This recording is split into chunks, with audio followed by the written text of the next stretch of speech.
Hi dear friends, Assalamu alaikum. ഇന്ന് ഞാൻ വന്നിട്ടുള്ളത് പാവ്ലോവയുടെ റെസിപ്പി ആയിട്ടാണ്.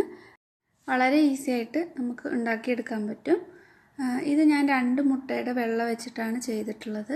ഇതിന്റെ ഇരട്ടിയായിട്ട് നിങ്ങൾക്ക് കുറച്ചും കൂടെ വലുപ്പത്തിലൊക്കെ ചെയ്യണമെങ്കിൽ അങ്ങനെയും ചെയ്തെടുക്കാം. അപ്പോൾ ലൈക്ക് ചെയ്യാത്തവരൊക്കെ ഇപ്പോൾ തന്നെ ഒന്ന് ലൈക്ക് ചെയ്യുക. സബ്സ്ക്രൈബ് ചെയ്യാതെ കാണുന്നവർ മറക്കാതെ തന്നെ സബ്സ്ക്രൈബ് ചെയ്തിട്ട് സപ്പോർട്ട് ചെയ്യുക. അപ്പോൾ ഇതിനായിട്ട് ഞാൻ 2 മുട്ടയാണ് എടുത്തിട്ടുള്ളത്.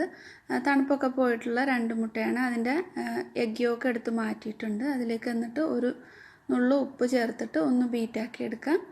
ഒന്ന് ബീറ്റ് ചെയ്തിട്ട് ഇതിലേക്ക് ഒരു 1/2 കപ്പ് പഞ്ചസാര ചേർത്ത് കൊടുക്കാം. അപ്പോൾ ഞാൻ എടുത്തിട്ടുള്ളത് ചെറിയ തരിയുള്ള പഞ്ചസാരയാണ്, അല്ലെങ്കിൽ ഒന്ന് പൊടിച്ചിട്ട് ചേർത്ത് കൊടുക്കുക. ഇതേപോലെ പഞ്ചസാര കുറേശ്ശെയായിട്ട് ചേർക്കാം. ഇപ്പം ഞാനിതൊരു മീഡിയം സ്പീഡിലിട്ടിട്ടാണ് ബീറ്റ് ചെയ്യുന്നത്. പഞ്ചസാര എല്ലാം ചേർത്ത് കഴിഞ്ഞിട്ട് ഇത് ഹൈ സ്പീഡിലേക്ക് മാറ്റിയിട്ട് നന്നായിട്ട് ബീറ്റ് ചെയ്തെടുക്കണം. പഞ്ചസാര ഒന്ന് അലിഞ്ഞ് കിട്ടണം.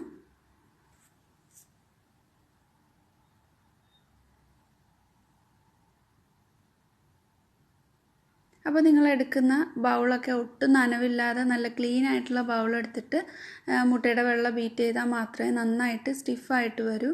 അല്ലെങ്കിൽ മുട്ടയുടെ വെള്ളം പോലെ തന്നെ ആയിപ്പോവും. അതുകൊണ്ട് അത് പ്രത്യേകം ശ്രദ്ധിക്കുക. അപ്പോൾ ഇത് ഒരുവിധം ഒന്ന് ബീറ്റ് ചെയ്തെടുത്തിട്ടുണ്ട്. ഒന്ന് നല്ല ക്രീമി ആയിട്ട് വന്നിട്ടുണ്ട്. ഇതിലേക്ക് 1 ടീസ്പൂൺ വിനാഗിരി ചേർത്ത് കൊടുക്കാം. അപ്പോൾ വിനാഗിരിക്ക് പകരമായിട്ട് നാരങ്ങാനീരും ചേർത്ത് കൊടുക്കാം. 1 ടീസ്പൂൺ തന്നെ നാരങ്ങാനീര് ചേർത്താൽ മതി. എന്നിട്ട് ഇത് നല്ലപോലെ ബീറ്റ് ചെയ്തെടുക്കാം. ഒരു നല്ല സ്റ്റിഫ് പീക്സ് ആവുന്നത് വരെ ബീറ്റ് ചെയ്തെടുക്കണം.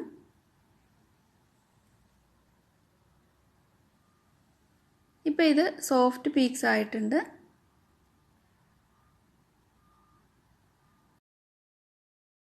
അപ്പോൾ ഇത് നല്ലപോലെ തന്നെ ബീറ്റ് ചെയ്തെടുത്തിട്ടുണ്ട്. ഇനി ഇതിലേക്ക് വാനില എസൻസും 1 ടീസ്പൂൺ കോൺഫ്ലവർ കൂടി ചേർത്ത് കൊടുക്കുന്നുണ്ട്. ഈ ഒരു സ്റ്റേജിൽ എത്തുമ്പോൾ വേണം അതിലേക്ക് ചേർത്ത് കൊടുക്കാനായിട്ട്. നല്ല സ്റ്റിഫായിട്ട് വരണം. നമ്മളിങ്ങനെ ആ ഒരു പീക്സ് ഇങ്ങനെ എടുക്കുമ്പോൾ ഇതേപോലെ നിൽക്കണം. ആ രീതിയിൽ വേണം ഇത് ബീറ്റ് ചെയ്തെടുക്കാനായിട്ട്. ബീറ്ററില്ലാതെ വിസ്ക് വെച്ചിട്ട് ഇതേപോലെ തന്നെ ബീറ്റ് ചെയ്തെടുക്കാം. അപ്പോൾ കുറച്ചും കൂടെ ടൈം എടുക്കുമെന്ന് മാത്രമേ ഉള്ളൂ. നന്നായിട്ട് തന്നെ വരും. ഇതിലേക്ക് ഞാൻ 1 ടീസ്പൂൺ വാനില എസൻസും 1 ടീസ്പൂൺ തന്നെ കോൺഫ്ലവറും ചേർക്കുന്നുണ്ട്. ഇതിൻ്റെ അളവൊന്നും കൂടിപ്പോകണ്ട. കോൺഫ്ലവറിൻ്റെ അളവ് കൂടിപ്പോകാൻ പാടില്ല.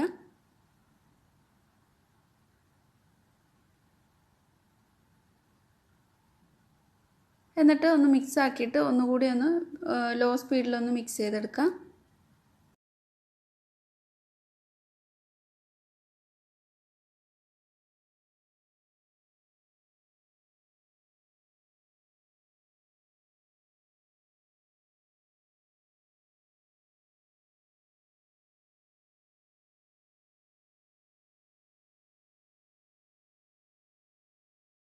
ഇത് നല്ലപോലെ മിക്സ് ചെയ്തെടുത്തിട്ടുണ്ട്. ഒരു സ്പാച്ചില വെച്ചിട്ട് മൊത്തത്തിൽ ഇതൊന്നുകൂടെ ഒന്ന് മിക്സ് ചെയ്ത് കൊടുക്കാം. അപ്പോൾ എടുക്കുമ്പോൾ ഇതേപോലെ തന്നെ നമ്മുടെ ഇങ്ങനെ മുട്ടയുടെ വെള്ള ഒട്ട് നമ്മൾ ബൗൾ ചരിച്ചാൽ പോലും താഴേക്കൊന്നും വീഴാൻ പാടില്ല. ആ ഒരു രീതിയിലായിരിക്കണം.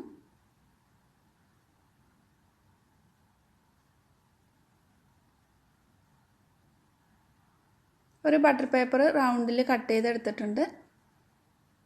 അതൊന്ന് ഒട്ടിയിരിക്കാൻ വേണ്ടിയിട്ട് ഇങ്ങനെ ഇതുപോലെ കുറച്ചൊന്ന് ആക്കിയിട്ട് അതിലേക്ക് ആ ബട്ടർ പേപ്പർ വെച്ച് കൊടുക്കാം.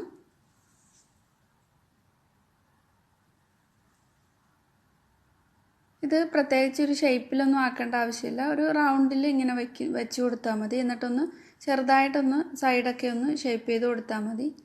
നല്ലപോലെ ഒന്നും ഷേപ്പ് ആക്കേണ്ട ആവശ്യമില്ല.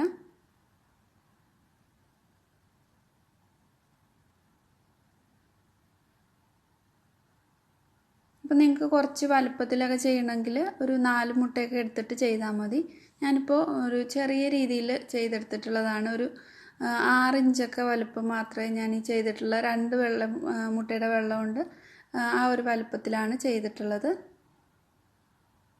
ഇതിൻ്റെ സെൻറ്റർ ഭാഗം കുറച്ചൊന്ന് കുഴിച്ചു കൊടുക്കുന്നുണ്ട്. ഒരുപാടൊന്നും കുഴിക്കേണ്ട ആവശ്യമില്ല. കുറച്ചൊന്ന് ഇതേപോലെ ഒന്ന് സ്പാച്ചില വെച്ചിട്ടോ അല്ലെങ്കിൽ ഒരു സ്പൂൺ വെച്ചിട്ടോ ഒന്ന് ചെറുതായിട്ടൊന്ന് കുഴിച്ചു കൊടുക്കാം. എന്നിട്ട് ഇതിൻ്റെ സൈഡൊക്കെ ഒന്ന് ലെവൽ ചെയ്ത് കൊടുക്കണം. ഏതെങ്കിലും ഒരു സ്പൂൺ വെച്ചിട്ട് സൈഡൊക്കെ ഒന്ന് ഷേപ്പാക്കി കൊടുത്താൽ മതി.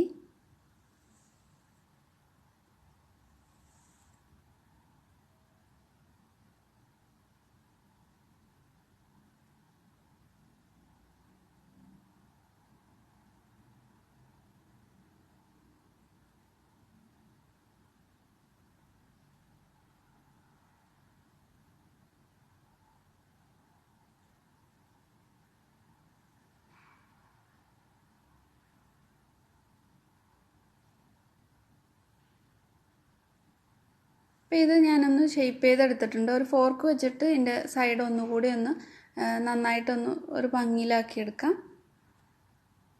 ഇനി ഇത് ബേക്ക് ചെയ്യാൻ വേണ്ടിയിട്ട് വെക്കാം. എൻ്റെ ഓവനിൽ ഇത് 150 ഡിഗ്രിയിൽ ഒരു 35 മിനിറ്റാണ് ഞാൻ ബേക്ക് ചെയ്തെടുക്കുന്നത്. ഓരോ ഓവൻ അനുസരിച്ചിട്ടും വ്യത്യാസം ഉണ്ടാവും. അപ്പോൾ നോക്കിയിട്ട് മാത്രം ചെയ്യുക. പുറം ഭാഗമൊക്കെ ഒരു ചെറിയൊരു കളർ ചേഞ്ച് ആയിട്ട് കുറച്ചൊന്ന് ക്രിസ്പി ആയാൽ മതി. ഒരു 35 മിനിറ്റാണ് ഞാൻ ബേക്ക് ചെയ്തെടുക്കുന്നത് 150 ഡിഗ്രി. അപ്പോൾ ഇത് 35 മിനിറ്റ് കഴിഞ്ഞിട്ടുണ്ട്. നന്നായിട്ട് തന്നെ ബേക്കായി കിട്ടിയിട്ടുണ്ട്. കുറച്ച് കളറൊന്ന് ചേഞ്ച് ആയിട്ടുണ്ട്. പിന്നെ പുറമേയൊക്കെ ചെറിയ രീതിയിൽ ക്രാക്സ് ഒക്കെ വീണിട്ടുണ്ട്.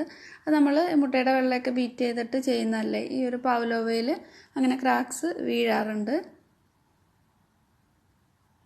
ഇനി ഇതിലേക്കുള്ള ഒരു 1/2 കപ്പോളം വിപ്പിംഗ് ക്രീം ഒന്ന് ബീറ്റ് ചെയ്തെടുക്കുന്നുണ്ട്.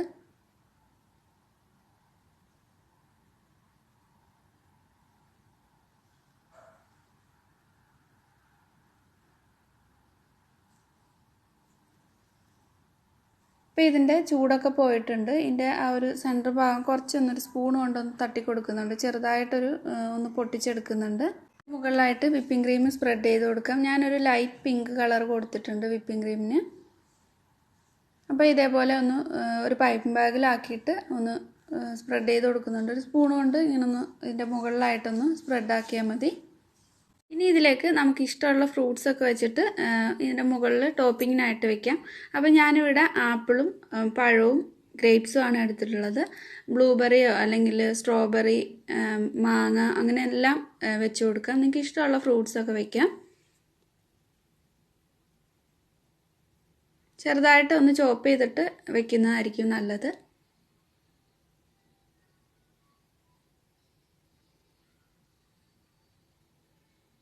അപ്പോൾ ഇതെല്ലാം ചെയ്തെടുത്തിട്ടുണ്ട്. ഇനി ഇത് കട്ട് ചെയ്തിട്ട് കാണിച്ചു തരാം.